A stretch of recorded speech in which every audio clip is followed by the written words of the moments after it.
house is not a home. The rooms are filled with the lies I told you. The overflow from your deceit to Can you see the pain he's hiding? I do. Can you see the hate he's smiling? I do. Can you feel his thoughts conspiring? I do.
afternoon, ladies and gentlemen. Hello and welcome. You are here for day 12 of Teen Driver Education, the Hernandez Driveway. I hope everybody's having a fantastic day. I know I'm having a good one.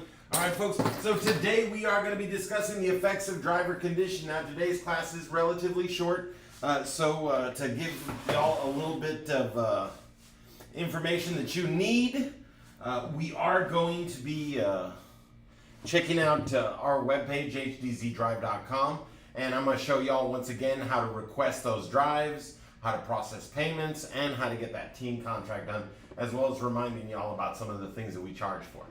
All right, so please hold on to your buttons for that, and let's go ahead and jump right in. Hi, everybody. So, effects of driver condition, the Hernandez Driveway. All right, folks. Now, there are going to be some videos at the end of this, I believe, that y'all are going to be watching on the homework. But let's check this out, right? Because how emotions affect driving. What is an emotion? Emotion is any strong feeling, anger, fear, and joy. You know, those guys from Inside Out, right? Now, when emotions affect your thoughts and actions, they can also affect your decision-making skills and ability to assess risk. Okay, strong emotions block your ability to judge and reason. Want great proof? A kid throwing a tantrum knows they will get in trouble for throwing a tantrum, but still thinks that throwing the tantrum is going to get them what they want. All right? Why? Because they are in an extreme emotional state and they're just not thinking. But just not thinking is like the primary skill of children under the age of 5 or 6. All right. Now, strong emotions cause changes in your bodily functions. Your heartbeat speeds up, your breathing quickens, your digestion slows, and your muscles tighten. If you are angered, your mind and body may be prepared to fight. This is known as the fight or flight response. All of these are evolutionary traits that led to us surviving. All right. Heartbeat speeds up means you have increased oxygenation to the muscles, means you can run away from stuff or chase stuff longer. Okay. The breathing quickens to match the heartbeat to deliver more oxygen to your system. Digestion slows. Why? Because nobody wants to have to drop a deuce while running from a predator or while chasing something. So all that gets put on hold. Okay? And your muscles tighten because when we're going to run, when we're going to chase, when we're going to attack, we want those muscles tightened. Those tightened muscles means that we're ready to respond immediately. Okay, so if you're angered, you may prepare to fight, or you may be prepared to flee, right? Because that is a fight or flight response we go into. All right, the emotions that prevent you from properly applying the IPD process are going to be any of these emotions that are overriding your common sense, overriding your better judgment. All right, stress isn't always bad. Sometimes it helps people perform better and accomplish things. All right, that's why, Olympians, athletes, once they realize that, like they're in second place, they find that place to dig deep and go a little more, or, an individual,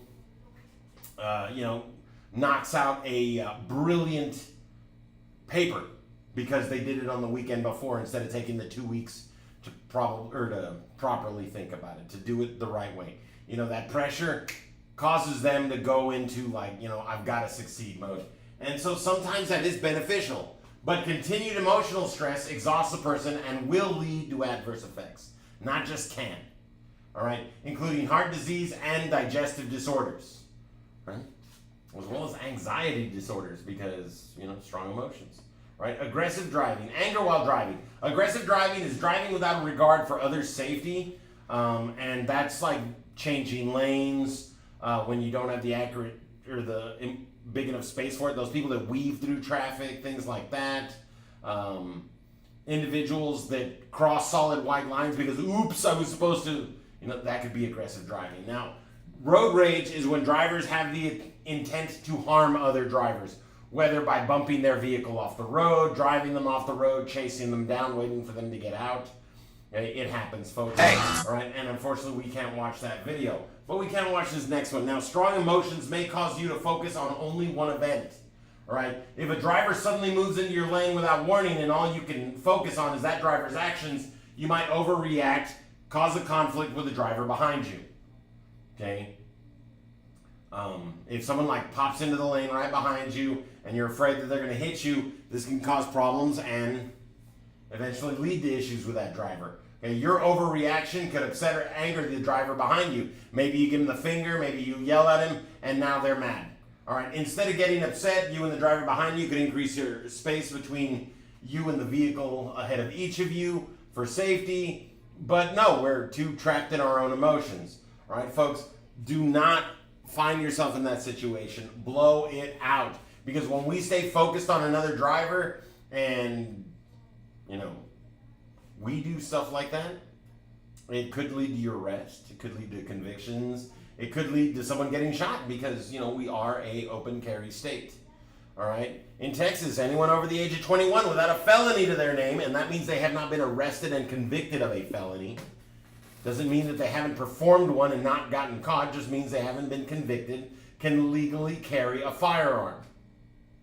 Good evening. On this busy Memorial Day weekend, there'll be many more drivers on the road than usual, and undoubtedly more tempers flaring.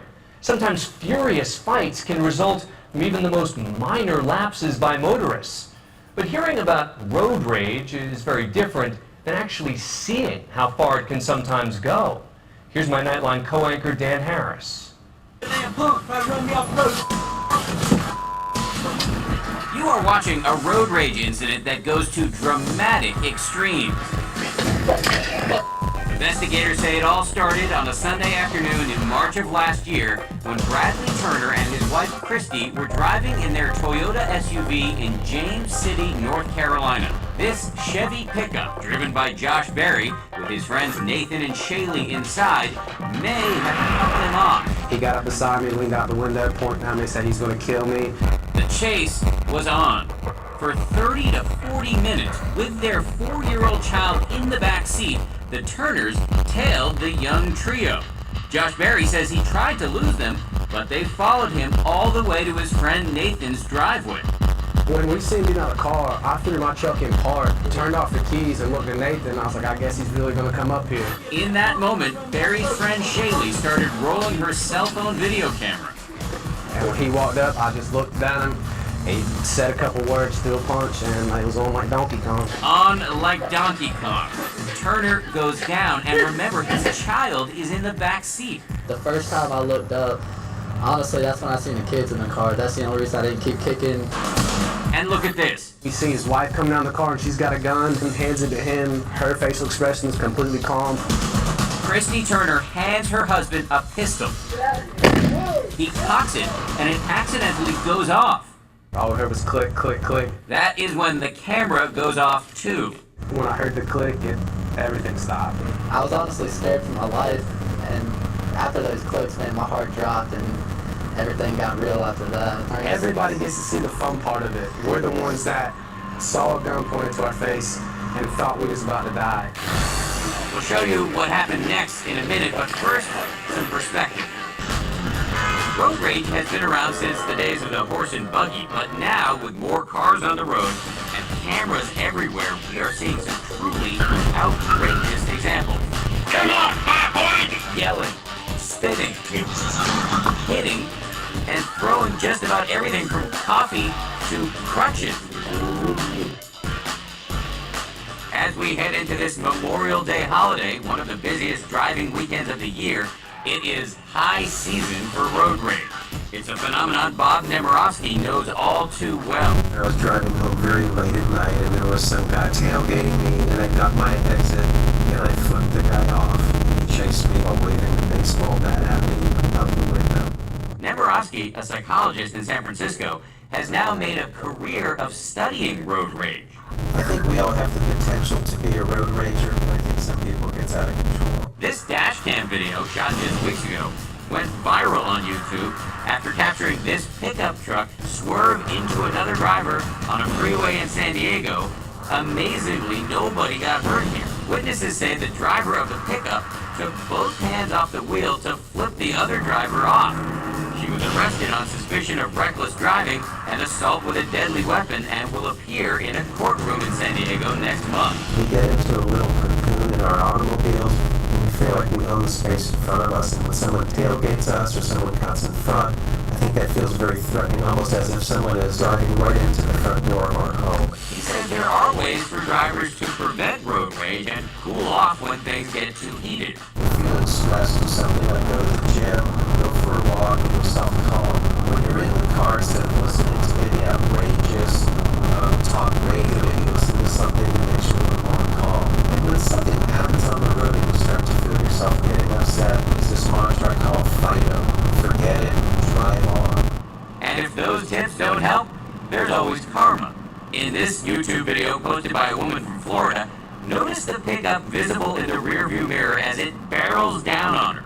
Suddenly, the truck passes her, the driver flipping her off as he races by, and then in an instant, the truck is captured spinning out of control, tires squealing, glass shattering, before coming to rest on the other side of the street. That's what you get! Sometimes, karma is a ditch. But back to James City, North Carolina, and the case of Bradley Turner.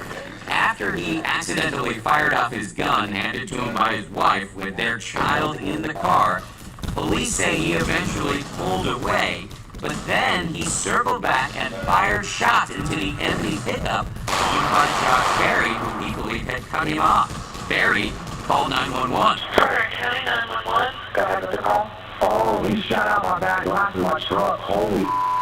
Bradley and Christy Turner eventually turned themselves in and are now facing a whole litany of charges. Turner was in court battered and bruised with his attorney by his side. We're dealing with a man who's a father and a husband and a hardworking man, and he was just completely terrified.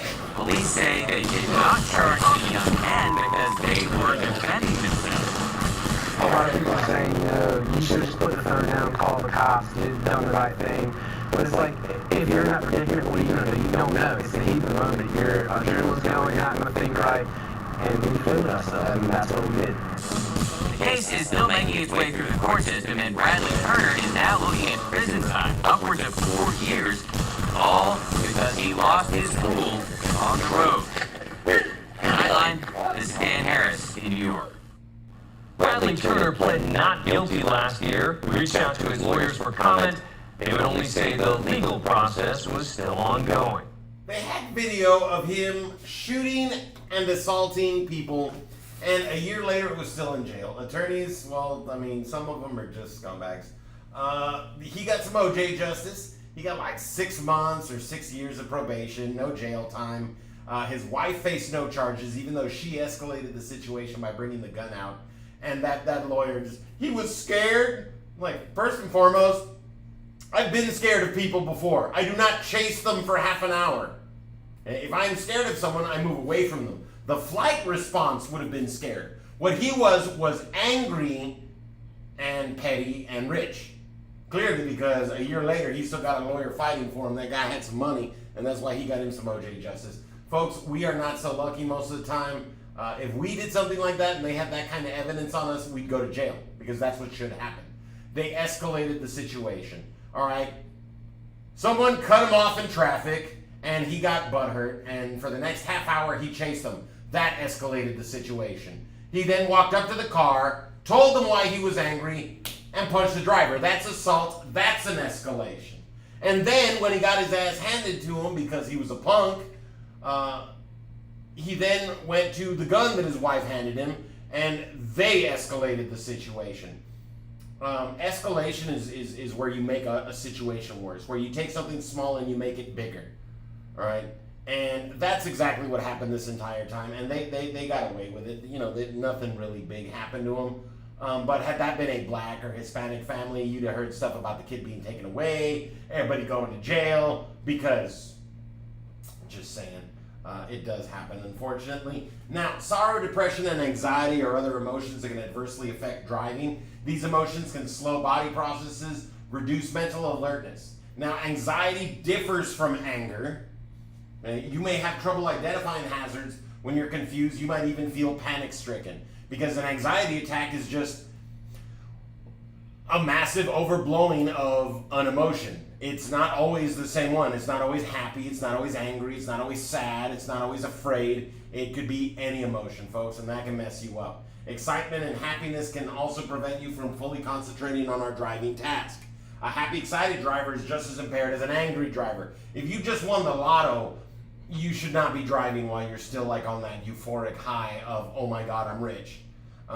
What you need to do in any situation where you are overly emotional is before getting behind the wheel of a car, you just kind of like find your center, mellow out, calm yourself down, right? Without doing so, we leave ourselves in a situation where we're not going to be able to pay full attention to the road. Sorry, buddy, can't watch your video. Now, physical senses in driving. Seeing, more than 90% of the information you gather while driving is received through your eyes. All right? The brain directs your eyes to focus on objects in and around your path of travel. Information is sent to your brain and combined with stored information, those are memories, and as a result, you can identify hazards, predict conflicts, decide to maintain or adjust your speed and position, and execute your decisions. What does that mean? That means when you experience stuff, you'll learn to recognize it in the future. When the same sort of thing is happening, your brain is going to be like, hey, this is like last time, this person's going to change lanes possibly. And after a while, you get so good that you're usually right when your brain gives you those little suggestions because you read the micro cues, the micro clues. All right? Now, seeing is all about visual acuity. Visual acuity is plain and simple the ability to see things clearly. All right? Some of us have natural visual acuity when it comes to vision itself. We've got great vision. Other of us need glasses. Some of us have high visual acuity because we're perceptive to changes in the things that we see. And other people could be watching a snake slowly crawl towards them and not notice it because people's brains work different.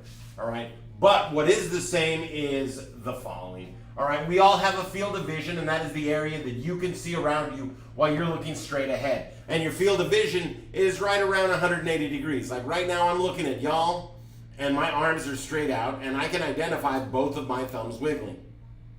Okay? If I stop one or start the other one, I can see that because we have a 180 degree field of vision. Now, is all this out here awesome? No, not necessarily. All right, what's awesome is our central vision. That's this little 10% wedge that we look forward with. It's probably a little bit smaller than that on some individuals. I'm going to go with most individuals, but it's around there.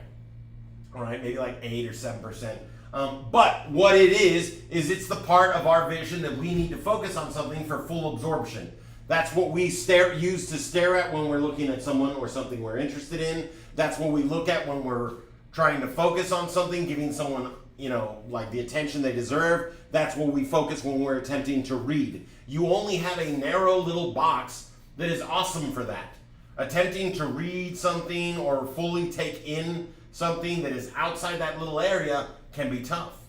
All right, because that's what central vision is for. That's your predator vision. It's what we focus and target with, whether that's while you're driving, while you're walking, while you're hunting, or heck, while you're eating. Like, I'm gonna eat that French fry. Boom, you still look at your food while you eat. All right, your peripheral vision, right, is everything from all the way to where the extreme of your vision is to about a 45 degree wedge. Okay. It would be like 45 degrees right here in between both hands. That's your peripheral vision. It's all of this. Now, that actually does include the part that goes from here to here, but we call that your fringe vision. That's the partest of your peripheral vision closest to your central vision, and it detects and provides the brain more information than the rest of the peripheral vision. Because all of this out here, this way out here space to our side, what it's good at detecting is movement and light. Now, if you've ever seen a little movie called Jurassic Park, there is this scene in the beginning where Dr. Alan Grant is describing to this kid how the raptors hunt. And he's explaining to them how, you're looking at them and they're looking right back at you, and that's when the attack comes. Not from the front, but from the sides, because you couldn't even see them as they snuck up on you. Later on in the movie, that was like some foreshadowing. Later on in the movie, there's this dude named Muldoon who's out there trying to kill the raptors so they don't kill the people on the island. And he's staring right at one raptor, and it's staring right back at him. And then he just, out of the corner of his eye, catches this little flicker movement. He just goes, "Clever girl." And then he gets eaten by dinosaurs. But that's the thing. It's that peripheral vision. That's what it does. Is it catches that blade of grass moving, that headlight turning the corner down the road, that vehicle, off in the distance, whatever it is. It's just that little bit of light or movement. That's what that peripheral vision's really awesome at catching. All right, your fringe vision is everything between the peripheral and your central vision. And it's still peripheral. It's still not really designed to input a ton of information, but it does absorb information better. That's why when you're watching a movie, you can't just sit there with your eyes in the middle. We still kind of follow the action around because that little bit, that 10%, right, that 1/36th of a full circle is all that we're really able to focus massive attention on. That's why sometimes you'll see someone and you'll be like, hey, and then you turn and you're like, oops, that wasn't the person that I was trying to say hi to. They just kind of look like them. Because right here, we can see, our brains know exactly what we're looking at. Right here, not so much. Right here, it's a little bit more vague. Here, perfect. Here, vague. Right? Out here, he was wearing white, maybe. It's not really big on that kind of detail. But movement and light out here, and our brain's going to make us want to look that way. That's the whole point of it.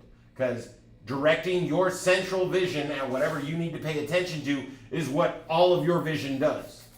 Every last bit of your vision is there just to get you to notice something enough to focus your central vision on it so that you can actually assess the situation.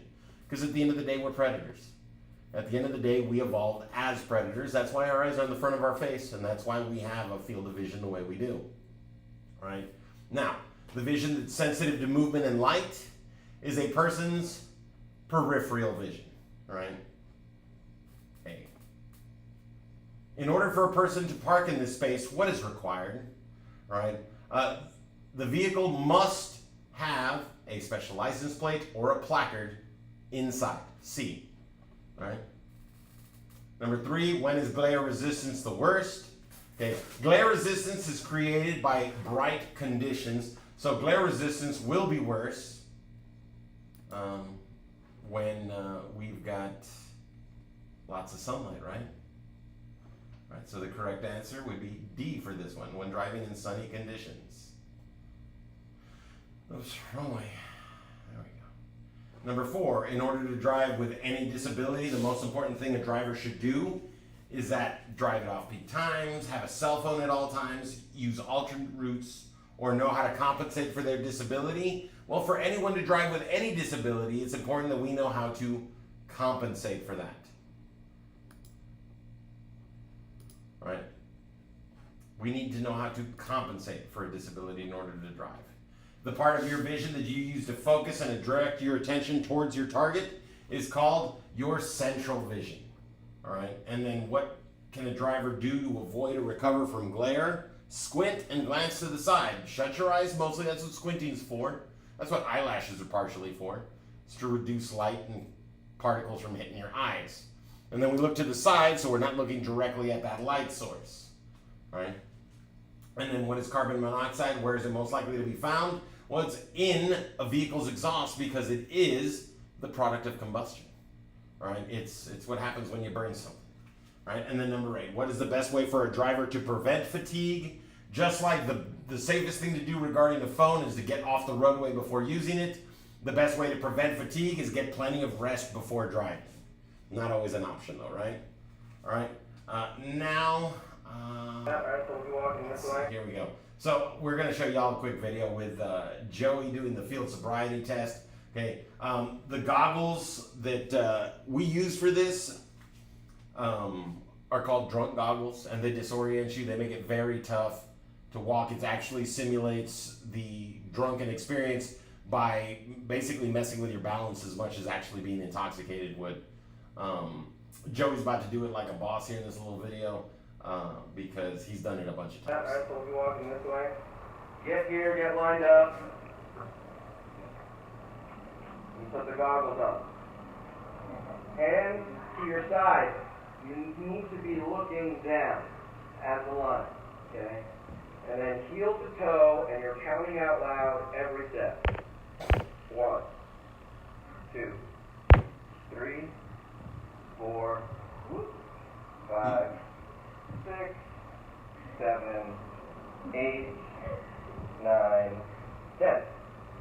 Okay? You will not be that graceful. Yeah, absolutely. So that's the end of the slideshow today. It's kind of a short class, but don't worry, folks. We got some more stuff that we're going to be filling up your time with. We're going to take a little adventure on our website, and I'm going to show y'all again how to go ahead and get those classes, those drives scheduled. I'm going to show you again how we request or make payments on our website, and I'm going to show you also how you can access the contract and go ahead and get that set up for you. Now tomorrow we are going to be getting together talking about city, country, and highway driving, as well as sharing the roadway, and that's with motorcycles and 18-wheelers. It's a great day for educational reasons. All right, and it's going to be a nice long day. So everybody stick with me for the next few minutes while we go over this again, because you will be expected to schedule these drives yourself. And, you know, we practice stuff a few times, makes it a little easier to remember it. All right, so let's see how. All right, and now back to the presentation. Shut that down. Perfect. Sort of.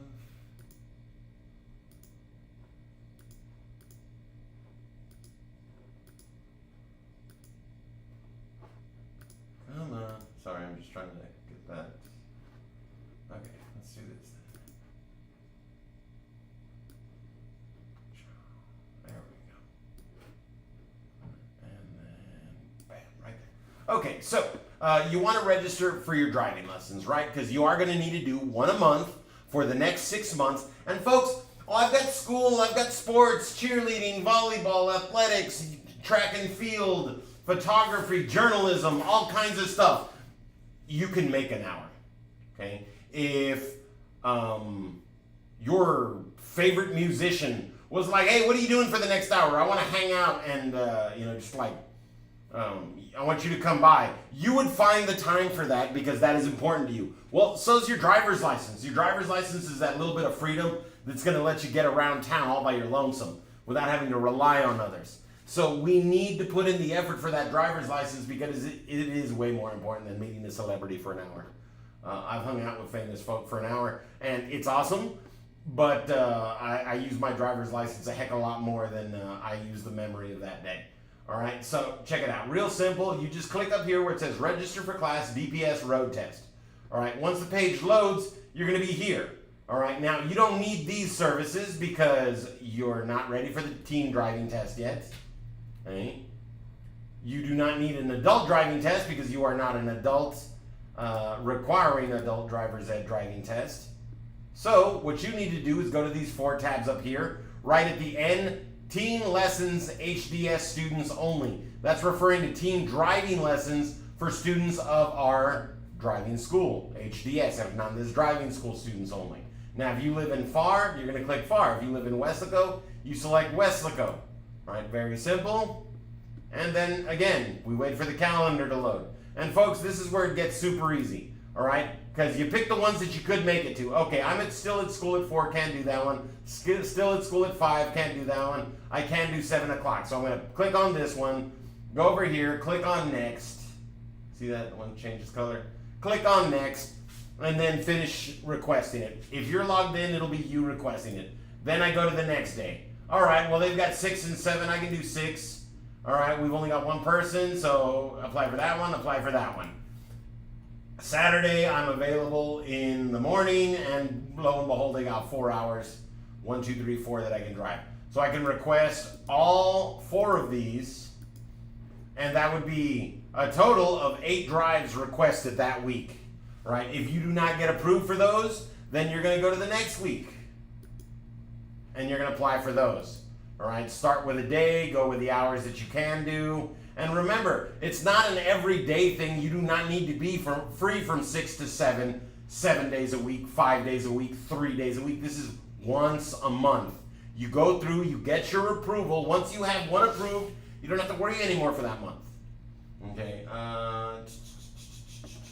Okay, so if you are 17 and you're about to be 18 and you're already a confident, competent driver, we can sometimes do them a little more accelerated. But if you are under the age of 17 and a half when you get your permit, and you do not know how to drive, no, it's not going to be more than once a month, because we need you to drive with us, to learn the skill set, the basics, and then you practice. And then you come back after that practice, and then we expand, and we expand. And it's just like we're slowly adding things on. Like if you've ever heard this song, it's like, "Hi, my name is Joe, and I work in a button factory." Every verse, they ask him, okay, first he does something with the right hand, then something with the left hand, then his right foot, then his left foot, and then his head, and then, "Are you busy?" And he says yes. All right? Because that's what driving's like. We're slowly going to build you up. We're slowly going to add more to the task. We're slowly going to make it more complicated over those 6 months. And you're slowly going to gain skill as a driver. Right? If you are already a competent driver, we may be able to get you in more often than that. But if you're not 18 or about to be 18, it does not serve you any benefit to get in sooner than that. That's why once a month is the target.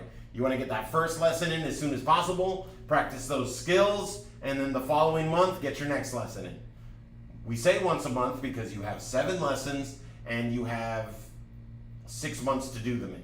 All right, if you get those first 6 lessons done once a month, knock them out nice and easy, make sure you show up to all your drives, then boom, when you get to that 7th one, you can give us a call, be like, "Hey, I've already done drives 1 through 6. My 6-month date is around here. Can you please help me out and get me set up on a drive as close to that date as possible?" And we will do what we can. If we have drives available for that day or the day before, we'll definitely help you out with that, even if it's not through the scheduler, because you did everything else right. All right. Also, if you request, say, 10 a week, and you get approved for 1, you did awesome. You don't need to request again for the next month. If you request 10 a week for 3 weeks, and you don't get approved when you call in, or when you request that 4th time within the month, you may want to give us a call and be like, "Hey, I've already requested 30 drives. I haven't gotten one. Can I please get one of the drives right now?" And we'll go through and we can see how many you've actually requested. And parents will call us up, and my son or daughter has said they have requested drives many times. And we look, they've requested twice, and they've gotten 1 drive out of it. That's better than 99% of our students. Yeah, no, they need to make more requests, and then they can get approved. But they haven't been requesting. We can show you if you want to come in. No? Okay, thank you, bye. Because that's how it works. This is your responsibility. And yet somehow people still try to make it about us. We can't schedule you for when we want to. So we have to go through when you request. All right? If we see that you request like 30 and you've been rejected, you've been denied, you haven't gotten the drives, yes. We'll be like, "This person's actively trying. How did you get there for the schedule?" Like, "Oh, okay, that's easy. Right back to the beginning. You just click on register for class, DPS road test, because you're scheduling for a driving class, right? A driving lesson. All right? Once the page loads, you've got these 4 tabs up here. It's DPS, road test, adult driver's education, teen driver's education course. Y'all don't need any of that. What y'all need is the teen lessons, HDS students, all right? And then you pick the city that you want to be in. FAR for FAR, Wesco for Wesco, and boom, that automatically brings up the scheduler, all right? And you can request drives going out as far as we need. What is the paper you need to get from the school? The paper you need to get from the school is your VOE, Verification of Enrollment, and that is a requirement of DPS, not us. So yeah, there's no negotiating on that one. You need it to get your permit because the state of Texas is not interested in giving high school dropouts their driver's license. I mean, it's pretty smart if you ask me, because education is paramount to success in life. But if someone drops out of school and cannot get a VOE, they also can't get their driver's license until they're 25. Because a VOE is a requirement for anyone that does not have a diploma to prove that they've already completed school and is in the driver's ed age range. So yeah, VOE, Verification of Enrollment. That's the one you'll need to pick up from your school.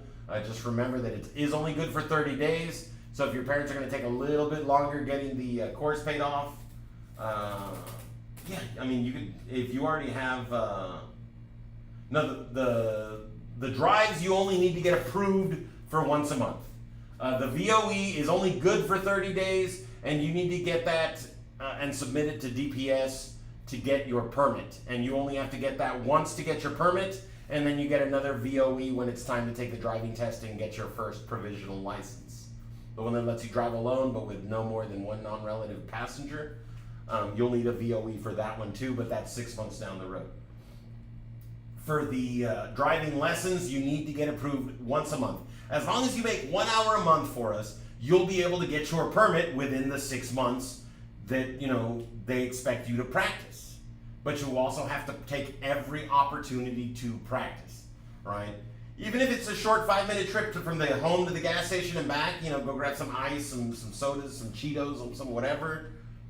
It's practice. And it's practice that will benefit you. You can't do more than one. You can request as many drives as you want, and you may be given more than one, but you still have to finish them out over the 6-month period. And we're not going to give you like a lesson 4 if you're not ready for it, because you're not ready for it. And for lesson 4, we would be taking you at like highway speeds. Lesson 5, we would be taking you onto the expressway itself. If you're not ready for that lesson, well, then you shouldn't be requesting that lesson. You need to be practicing and getting on that. The final DPS test, yeah, if you fail the driven test, well, then you take it again. But here's the thing, folks. Don't let the DPS driven test frighten you. There are 3 easy ways to fail it, all right? Drive too fast. The DPS test is given at 30 miles an hour. If you go 31, you are speeding, you fail. Number 2, do not stop for a full 3 seconds. If you stop for 2 seconds, the examiner will automatically fail you because you broke the law, okay? And the 3rd easy way is to break any other law. You know, nearly hit a car, have an accident, turn in front of a car that, you know, has to slam on the brakes to hit you. Anything like that that is illegal and bad driving behaviors will result in an auto fail. Okay. Now, for the rest of y'all, if you can drive from home to the grocery store, go grab the items that you need, get in the car, drive back, or if you can go visit your relative in another city and you don't forget your signals, you make 3-second stops all the time, and you're driving safe and you're checking intersections as you're approaching, there's no way you're going to fail, because it is a basic skills test. They just want to make sure that you're good enough to do the driving that you need to without posing a big risk to the other drivers. Is it difficult to get there? Not at all. All right, does that mean that you are an expert, perfect driver? Not at all. And then just like a test at school, they'll take a 70. All right, so how bad can you mess up and still get a 70? Well, if you forget to signal all but 2 times out of the 8 times that you're expected to signal, you can still pass. Okay? But you have to do everything else perfect. If you have a hard time making the car go straight and you're constantly weaving back and forth in your lane during all maneuvers, that could cause you to fail, not necessarily. Right? If you do not look as you are approaching an intersection at all during the test, you're gonna fail. If you remember to look at least half the time, you should pass. How many mistakes can you make? 30 points worth. How many does that mean? It varies, because some mistakes are 1-point mistakes, some mistakes are 3-point mistakes, some mistakes are 4-point or 2-point mistakes. And that's the cap right there. Okay? It does not get any worse than that. So on average, 15. You can make 15 driving errors on a 15-minute drive and still pass. But like I said, if you can get to the gas station or the grocery store without having an accident, you're good. But so many people scare themselves about it. And then when you do lesson 7, you do a practice test. And we will tell you how well you would have done on the actual test. And I have never gotten to lesson 7 with someone and them not have the capacity, the capability to pass. Because once you have a 75, everything above that is your desire to do things the way we tell you. Do you make your right turn right as you pass that curb and stay in your lane? Perfect. Do you start your left turn once you have entered the lane that you're going to turn into, and that's when you start it? Excellent. Do you look as you're approaching any and every intersection? Fantastic. Do we signal before we get to our turns, before we make lane changes? Excellent. As long as you do everything the way we tell you, 100 is easy. And then the paper you need to get from the school is called a VOE. It's a verification of enrollment. When you do get your certificate from us after y'all pay for the course in full, we will provide you a checklist that tells you everything you need, and that is on there as well. And we'll get that video posted up today Mr. Safseda, if you could do that for the how to get your driver's license video that Joey made. But we're gonna get that up for y'all today, whether it's him or me that posts it. But it not only tells you what it is that you need to do to get the permit, but it shows you the checklist and it gives you a reminder of everything that you need to get together. That way you know ahead of time. The written test is the one that you should have already passed with us on the first, like you got that first weekend. To get the permit, you just need to pass the written test. The driven test is 6 months down the road when you've already had your permit for a while. Because we can't do lessons until you have a permit. All right. Now, next one here, we're going to click over here. Now, you can't see it because the Steve's big head is in the way.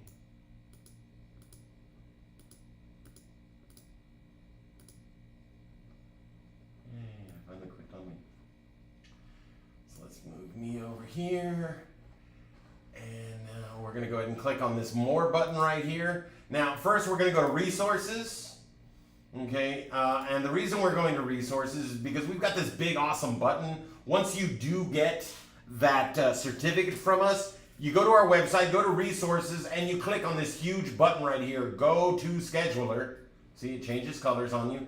That is going to take you to the DPS scheduler. That'll allow you to set up your appointment with DPS so you can submit your documentation. All right, we've got that website or that shortcut set up on our website because their website's kind of a labyrinth, and this takes you right to where you can get scheduled. All right, and then when you are going to get your driver's license, you need to watch your impact video. That lady with the paralyzed arm from the video Reasons Why, she's one of the videos that you get to watch when you watch the impact video. They are not any less tragic than hers. All the other videos on there are just as thought-provoking, tear-inducing, because it's people. It's people that were really affected by distracted drivers that they get you with because they want you not to make that mistake yourself. All right, so when it comes time to get your license, you have to watch this video just before, and it's a sad one. We've got the link for this.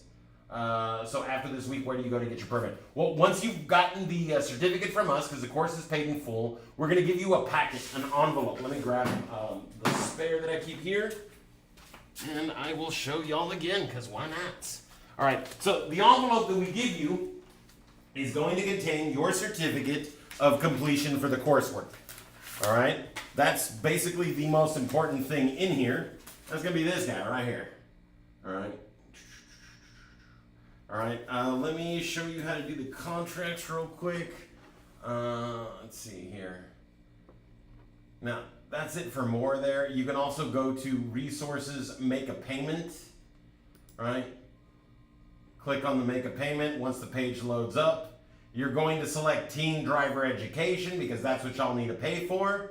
All right. When gas prices are high, we charge an extra $5. If you need to pay that online, you can do so. If you do not show up, if your glasses do not show up, if your permit does not show up, if your non-high-heeled shoes do not show up to your driver's lesson, you will be charged that $40 no-show fee. But what y'all need to take care of your course payments is just click on Teen Driver Education, select payment size. It goes from 10 in $5 increments all the way up to whatever you owe. All right, you should have made at least a $50 deposit, so you owe $245 or less. Okay. And then once you've got that done, you select Add to Cart and proceed to checkout. All right, that's how you process payments using our website. You can also call our staff. We are more than happy to provide you the information and take payments over the phone. Let's see here, and then the contract is the last thing. Then I will show you the contents of this packet, so I can zoom back in on me. All right, so we go here, click on the little down chevron. That's that extra wide V next to your name up here underneath where it says Espanol. And then you just need to go to Contracts. That's the bottom one above Log Out. Once the page loads up, you just go right here, Teen Course Contract. If you have not already completed this, please do so. All right, and that's it. That's real simple stuff. Let's see here, and now back to camera. All right, so yes, here, this is the certificate we're going to be issuing y'all once you've completed your Teen Driver's Education program, paid for the course in full, and taking care of the driving test. It's actually, or the written test. It's actually after you complete the written test and pay for the course in full. But you'll also need the second part that you get for completion to get the license. So you do have to finish this course, do all the coursework. Now, once you've got all 16 days scheduled and you've received this package, or all 16 days assignments done, and you receive this package, well, you've gotten everything that you need to go out and get your permit. So what do you need to get together to get your permit? Well, then you need the DE 964. That's the certificate I just showed you. Proof of identity, lawful presence. That's going to be like a birth certificate and a social security card, or a state issued ID, or your visa if you have one, a travel visa. Proof of Texas residency, that's going to be 2 bills in the name of the parent that is taking you to the DMV. If the other parent is the one that has all the bills in their name because they're the one working, then we need to get you an affidavit of residency. Just ask for one when you come pick up the paperwork. Just tell them, hey, the bills are in my dad's name, but mom's going to take me to the DMV or DPS. Or bills are in mom's name, but dad's going to take me to DPS. Whatever the situation is, that way we know what certificate we need to get you. All right? Proof of social security number, that's as easy as a social security number. All right? Verification of enrollment, that's that VOE that you need to get from the school. They want you to be in good standing, so that's good grades and good attendance. Thank you, Mr. Sasebe. You are amazing, sir. All right, the DL14B. All right, the DL14B is that paperwork that they give you there at DPS that you have to fill out. We give you a copy so that you don't have to go down there and do nothing but submit paperwork. All right, you show up and you are ready to just be like, here, this is everything you need from me. I already filled that paper out. I just need you to check my eyes and give me my permit. Because that is really all that's left. When you go submit everything, when you've got everything together, that's all that you have to do. You submit everything, they check to make sure everything's cool, then they check your eyes, have you stand in front of the camera, try to take the worst picture of you possible. Be ready for them, they're punks. Alright, and then the last thing you'll need is $16. So you take all of this information, all of this stuff with you, down to the DMV, or the DPS. You provide them all that information, all that documentation, all that stuff, and then they're going to check your eyes, take your picture, and give you a permit. The piece of paper that they give you printed out is a valid permit. You will receive the plastic one in the mail. Once the plastic one arrives, crumple the other one up, frame it, throw it away, burn it, do whatever you want with it. All right, but do not treat it as valid ID anymore because you now have your plastic one. All right, that paper one expires in like 30 or 60 days. You don't want to get in the habit of carrying it around as proof of ID. All right, and then your driver's license is your driver's license. It shouldn't be in your mom's purse and your dad's wallet. It needs to be with you. If you don't like carrying stuff, get yourself a lanyard with one of these little sleeve thingies. It's really awesome. And just drop my stuff in there. Don't have to worry about it. And I attach it to my keys. All right, that way I never forget my work ID, my TDLR license to teach. I never forget my driver's license. And they're always with my keys because I need it when I'm driving. All right, it's just because I've gotten out of the habit of carrying a wallet around with me. Right, so it is entirely possible to make sure that you're being responsible for your ID without your parents holding on to it for you. Just do what you have to do because it is your responsibility. All right, now once you've gotten all that stuff together, you go to DPS, you submit it, and you get your permit, and then you can start driving with your parents, and you can start scheduling drives with us. In order to schedule a drive with us and be approved, you need to have finished all 16 days assignments. So 1 through 15, the ones with a live stream, the written DPS. Yes, that is the one that we sent y'all, your personal email, your very own test link. That was the DPS written test. That's all you need to have passed to get your permit. You need to pass a basic knowledge test to get permission to learn to start driving. And then you need to pass a basic skills test to get permission to drive all by yourself. And then 60 days before you turn 18 or the day up to the day before you turn 18, you need to renew whatever ID you have because if you don't, it will expire. If you have a provisional license, then it becomes a full license. If you have a permit, then you will be renewing your permit, but your permit will be good for 8 years after the renewal. All right, folks. So now at this point, does anyone have any questions, issues, or concerns? Because all you have to do today, other than what we've already done, is every day make the world a better place. But first, do no harm. every day find that opportunity for change, for the choice that's going to make you a better you. All right, by when do you need to finish the assignments? Well, this Saturday is day 16, and I will be posting the day 15 assignment on Friday night, as well as the day 16 assignment, along with a little encouraging quote from me. So we would like you to be done by Saturday. All right, the longer you take to finish the assignments, the longer it's going to take for you to be able to get approved for a drive. Because if you're pending one assignment, you've got to finish it before they'll approve your drives. All right, we need to get those done as soon as possible. All right, and some of you may be, a little bit of a procrastinator and then try to do that whole, well, I did them, check, I submitted. Our system keeps track of every submission of the assignments, and if we haven't gotten one from you, we can't give you credit for it. All right, so you can swear up and down the road that you've done the assignments, but if we don't have those assignments with your name submitted and you having done that work or gotten it submitted for all 16 days, we can't let you drive. We need to make sure you finish the classroom portion before we can do that. That's state regulations. We can't get around that. You can't get around that. Get your assignments done, folks. For those of you that have yet to start, please watch the videos, get the assignments done as quickly as possible. All right, your license is important, and it's a big deal, folks. We need to be responsible with it because we're treating you like an adult. We're leaving everything in your hands. Y'all need to prove that, even if it's just to yourselves, that y'all are ready for this because it's your responsibility. All right, now, are there any other questions, issues, or concerns, anything else that I can help anybody with before we rock and roll today? Because today was a nice short class. Anything else? And while I'm waiting for that, on prolonged stress, that stuff's true. That really does mess you up. My buddy Micah went to overseas to the Desert Wars on 3 separate tours. And that poor man, by the age of like 33, 34 years old, already had a list of biological disorders caused by stress that was like 10, 15 things long. And I mean, just miserable.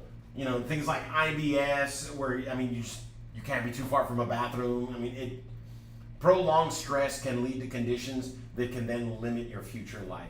All right, so please do not allow the stress of the roadways, do not allow the stress of the poor drivers around you to get you down. Right, y'all have the capability just to blow it out, just to let it go because it's not that important. Clearly, that person's an idiot. That's why they just did something stupid. We don't need to waste our time on that. All right, but I'm not seeing any other questions, issues, or concerns coming up. So everybody, thank you so much for joining us today. Today was day 12 of Teen Driver Education, the Hernandez Driveway. Tomorrow we're going to be getting together for city, country, and highway driving, as well as sharing the roadway. All right, and tomorrow's going to be a full day, but jam-packed full of great information, things that are going to help make you a better and safer driver when you're sharing the roadway with motorcycles and 18-wheelers. And, you know, we're just going to talk a little bit more about the different types of roads and stuff you'll deal with and conditions you'll run into or situations you'll run into. But tomorrow's just a fantastic learning day, folks. So, you know, come ready to learn, ready to enjoy yourself a little bit because those videos tomorrow that we're going to be watching are kind of fun. And thank you so much for joining us. Y'all, be well, be working on that observation every intersection as you're coming up to it as a passenger. Be looking because that's what's expected of you as a driver. Be ready for the task. All right, folks, thank you so much. Y'all have a lovely evening. We'll see y'all tomorrow. Same bad time, same bad channel for day 13 of Teen Driver Education, the Hernandez Driveway. Bye, everybody.